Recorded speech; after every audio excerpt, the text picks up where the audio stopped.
Hello and welcome to Trader Chat, and we have a hell of a lot to get through today. It's the return of the Premier League. It feels like it was only yesterday it was on, and it is back with supporters as well. The Premier League, as we used to know, it's going to be much more fun. But we also have a lot of racing to get through: the Shergar Cup, Haydock, Irish winner in Saratoga, and so forth. We'll talk the Olympics, cricket, rugby, and golf with Flynn Goward. How are you, Flynn?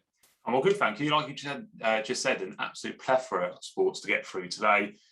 Plethora.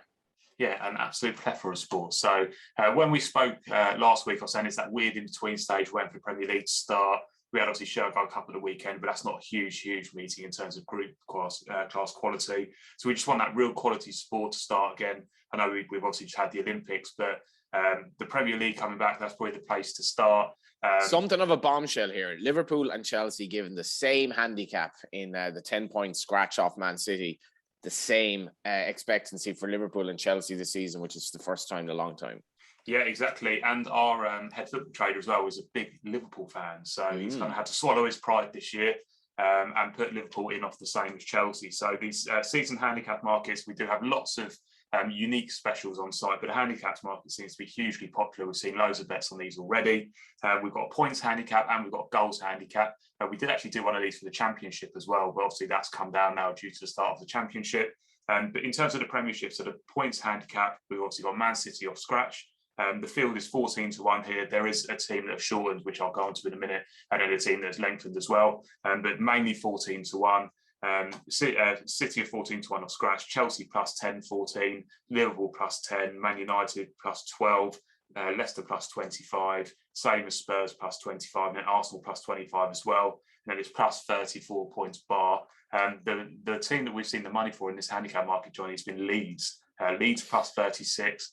We've now shortened into 12-1. So they're obviously thinking that Leeds are going to have a fantastic season this season. We've seen all the money for Leeds. The team that we've pushed out is Southampton. They are plus 44. They're now 16-1. The reasoning for pushing them out is they've been weak in the market since the Danny Ings news going to Aston Villa. Villa have stayed at 14, to be fair, plus 38. But instead of enhancing Villa's claims for this year, what it seems to have done is it seems to have done the opposite of Southampton. We saw them shortening the relegation market. They were the 9-2 mark, and now they're about the 3-1 mark to go down, Southampton. So really negative stuff. And that transfer came from absolutely nowhere, didn't it? The Danny Ings news, it kind of got announced. And so, oh my God, wasn't expecting that. Indeed. Well, Villa are going to be royally screwed without Grealish, I think it's fair to say. You'd think so, although they've reinvested quite well. I think that Buendia looks like he's going to be decent, although it's off a slight knock, but I think he's going to be decent. They seem to have reinvested well. So I think Villa will still be right, to be fair. Yeah. I wouldn't put anyone off playing them in the top half markets or even the top six markets for Villa, to be honest. 25-point Spurs. I mean, I know there's obviously a lot of chat about Harry Kane, but is that vaguely tempting? Like, they're still a really good side when they get going. I just think that at the moment, betting Spurs for anything, whilst you've got the Harry Kane cloud lingering over the club, I think it's very difficult.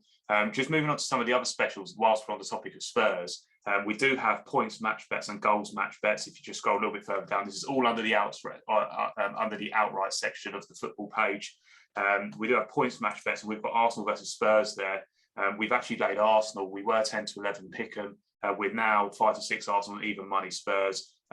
All the punters wanted to be on Arsenal while the Harry Kane news was kind of lingering around, and obviously still is ongoing. I don't know whether City are going to go in again with another bid after they've obviously spent this money on Grealish. You just don't know what's going to happen. Obviously, Messi's going off to PSG, so so it's all going on in terms of transfers at the moment. We're not really sure what's going to happen there. But we've got the points match bets, we've got the goals match bets for exactly the same teams. We've got the goals handicaps, the seasons handicaps, and then just one market I do want to touch on is the pair of aces. So the goal scorer pairs, which we had last year, we called it the pair of aces this year, a slight little rebrand. Very good from the marketing and trading team there. But we've actually got an offer on this market. So on the pair of aces market, if you place a bet on our top goal scorer pairs market before the first Premier League game of the season, and either of your players score in the opening round of fixtures, you'll receive 50% of your stake back as a free bet. Nice. And if they both score, you'll get 100% back as a free bet. So nice. It's quite a fun little bet. You obviously want to score anyway for your goal scorer pairs, then you also could get your stake back as a free bet. Half if one of them scores, and then the whole stake if both of them score. So there's an element of last man standing about this as well, where you're looking at the players who are playing the least useful teams on day one, so that they might have a better chance of scoring, obviously. Exactly that, and there are some teams who've got decent fixtures. The people that have been doing their fantasy football teams will obviously know all about that for the opening fixtures. But for the pair of aces, we are 7 the field here. Harry Kane and Declan Rice 7-1. Our head of training is actually a Hammers fan. He always pairs a Hammers player with one of the best strikers. Last year, Antonio had someone decent, and this year it's Declan Rice tagging onto the coattails of Harry Kane. 7-1 for them two. Salah and Ward-Prowse 7-1. Then you go to 8-1. That's Bruno Fernandes and Richarlison. Son and Pukki at 8-1, Vardy and De Bruyne. Those are the two we've actually seen money for, which is quite a peculiar one, really, because you're not sure how many minutes Vardy's actually going to get this year. He's obviously quite injury prone. I'm not sure if there's a slight angle that if City haven't got a striker, people are thinking that De Bruyne is going to play in that false 9 up top position. So that could be the angle there. But 8-1 for those two. We did short them in from 9s, I believe. So just a lot of football specials to get stuck into before this Premier League season. And just let's quickly talk about the outrights, because that is obviously the main market outside of our good specials markets. City are 4-6 to win the league. Chelsea are 5-1. Liverpool also 5-1. United at 8, and then with 40-1 bar. So that is the plethora, I do like that word at the moment, but the plethora of football markets that we have for the Premier League getting started this weekend, Johnny. And generally, it's worth pointing out, you don't tend to lay 4 to 6 shots in a bet that won't be paid out for several months, in which case, if you are looking for something else, it's a third for 2 places each way. So if you fancy Manchester United to build on last season, they're 8-1, for example. And if you fancy a springer like Everton at 100s, you will be getting rewarded if they finish in the top 2, as likely or as unlikely that may be. Also, relegation betting. Without Man City market, very briefly, Chelsea 7-4, Liverpool 7-4, Manchester United 5-2, 25s bar. So effectively the traders are saying only 4 teams can win the title this season, and that is football. A hell of a lot going on, and best luck to the Irish clubs in the Europa Conference League action this week. Amazing results last week. Bows beat PAOK of Greece, and Dundalk nearly beat Vitesse Arnhem. So it's all happening. Let's get on to racing. We had an Irish winner in Saratoga. It wasn't maybe the one punters expected. We had the Shergar Cup, and we had a well-back winner of the feature at Haydock. We did indeed. Just before we do jump onto racing, I just want to highlight a quick competition. Sorry to go back to football, but we do have a competition on the Premier League side. So as well as the offers, we do have the competition where you have to predict the correct results. You can win a £200 free bet here. And there's also a £100 free bet for the runner-up and a £50 free bet for the third place. So you get 3 points for every correct score, and you get 1 point for every wrong score but correct match result. So you can go through, if you look at the right-hand side of the website, you can click through and you can do it on there. It's also on the Star Sports content, and it's free to enter. So do get involved in that. The chance to win a £200 free bet, £100 free bet, and a £50 free bet. So £350 worth of free bets up for grabs. You can enjoy the Premier League this weekend for free, really. But moving on to racing, as you just mentioned, Johnny, starting with the Shergar Cup. Me and Lofty stood at the Shergar Cup on Saturday. I did a quick video on Twitter and just said that it is actually my favourite race day to actually stand as a bookmaker, not from the big lumps that you're laying and the real excitement of that, but more from the fact that the people you meet. I just feel like the people that are actually at the Shergar Cup are really, really nice people. And that was vindicated on Saturday. Really, really nice to see the once-a-year punters out there, all fantastic crack. Results were good on track at the Shergar Cup. It's always pretty quiet in the office. It's not a massive betting heat. The ladies actually came out on top with a star forward from Nicola Curry. Mark Johnson actually spoke about how well she rode. I think she rode a couple for him, and she rode really, really well, and she kind of got performance of the meeting as well, with Matt Chapman over the Tannoy giving that news out. Moving on to Haydock, we had the Rose of Lancaster Stakes there, and that went the way of Foxtails. Was really well bet up to the off after the early withdrawal of Real World, and Foxtails was actually the worst result in the race, so he was well backed with the industry and well backed with us. You did briefly mention Saratoga there. The reason I wanted to talk about that was that we laid a very decent sized bet on Baltimore Ballet at 6-5, and the race eventually went the way of the Joseph O'Brien charge, State of Rest. I think it SP'd around 20. 20. They paid better than 20-1 over there. I've actually been to Saratoga. It's a beautiful racetrack, and you'd have to say Baltimore Ballet was maybe a shade disappointing. It was a weird performance from him, wasn't it? He kind of bounced out. They obviously wanted to get him near to the front. He sat in about second.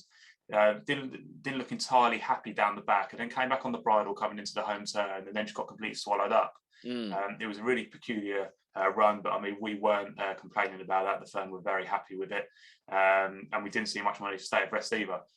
So that is kind of the racing from the weekend. There wasn't a huge amount to go into in terms of the racing because we had the Shergar Cup, but we do have decent racing to look forward to coming up.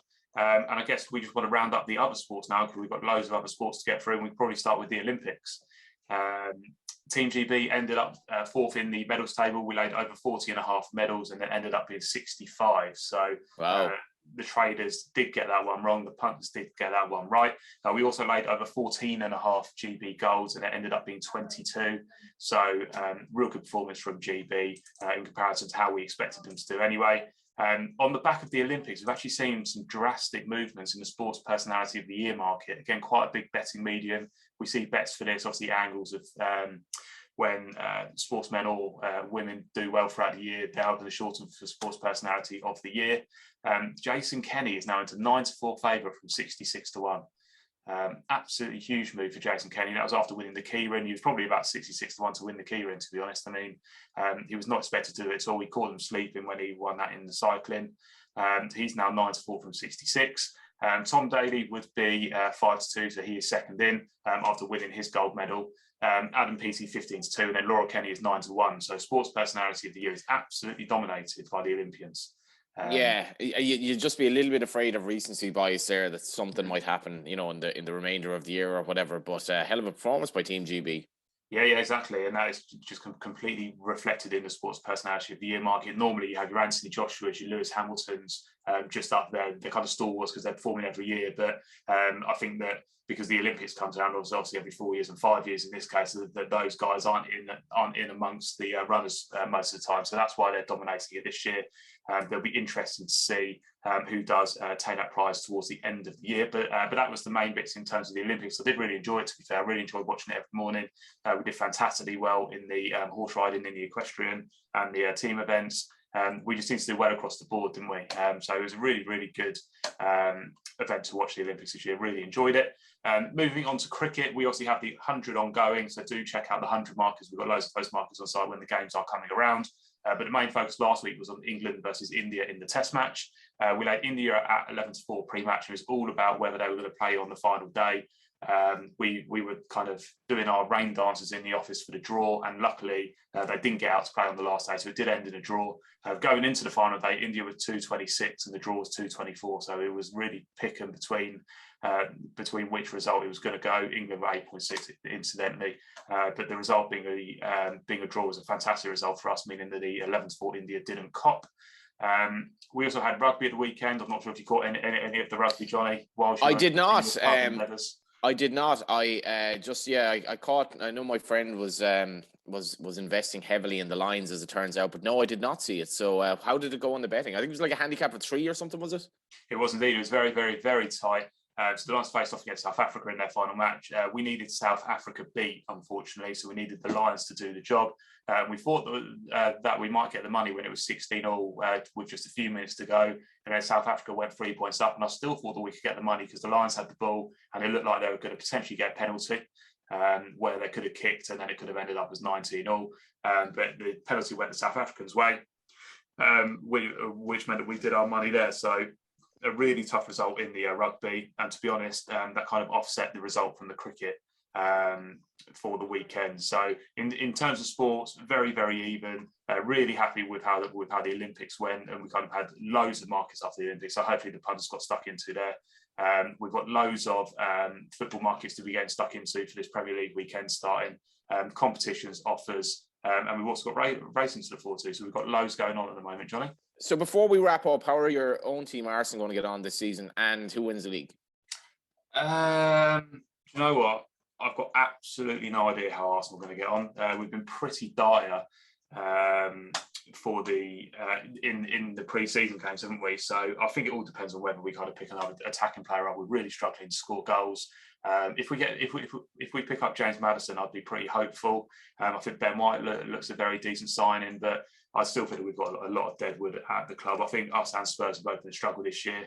In terms of who's going to win the league, I think Chelsea are going to give it a very, very good go, but I think they'll fall short. I think they'll come second. I think City will win it. I really think the Villa are going to perform well this year. I think that losing Grealish isn't going to be as big a blow as everyone thinks it's going to be. I think they've reinvested well. I'd be looking at Villa in all of the kind of top markets. Interesting. But that's how I think it's going to go from my perspective. What about you, Johnny? How's it going to go? How are your beloved Liverpool going to get on? Yeah, I think a lot of resting on Van Dijk coming back to the player he was anyway. I think that's going to be absolutely key. But I don't know. I think Liverpool will be. I think they'll be very refreshed this season. I think they did need the off season. And I'm half tempted by 5-1. I have to say, they were odds-on favourites for much of last season, even though after the 7-0 win in Palace, everything went P-Tong. But I don't know. I might have a little investment in that. For all that, like City, the way they were playing the last 3 or 4 months, they won't be beaten if they maintain that form. And I think Grealish is an unbelievable player. So I'm hopeful Liverpool might at least be in the race, but exciting times ahead nonetheless. Yeah, of course. And hopefully, I saw Andy Robson picked up a bit of an injury, didn't he? And it didn't look good. So hopefully he won't be out for very long. And then you've got your full strength defence back. One more thing just to touch on, Johnny. It's a massive day of the year tomorrow at Star Sports headquarters because it is the Star Sports Golf Classic of 2021. So we've got a very competitive affair tomorrow. We're playing at Singing Hill, so just down the road here in Sussex. I'm in off a handicap of 14. Could be value off that, not too sure. But do be sure to check in next week and see how we get on. I did go for a little pre-run at the course last night, so I did do a solo round last night. Very, very busy of me. But do check in next week to see how we go. All the Star Sports faces will be there, and it's the biggest day of the year for us, really. Fail to prepare to fail, and all that. You can't be accused of that, Flynn. Thank you very much as ever. Thank you. That was Trader Chat. Check out the website for all the Premier League. Loads of markets there. Even a handicap goals market. Who's going to score the most goals this season or win the spread? That was Flynn Goward and Johnny Ward. Thank you for watching. Thank you for listening.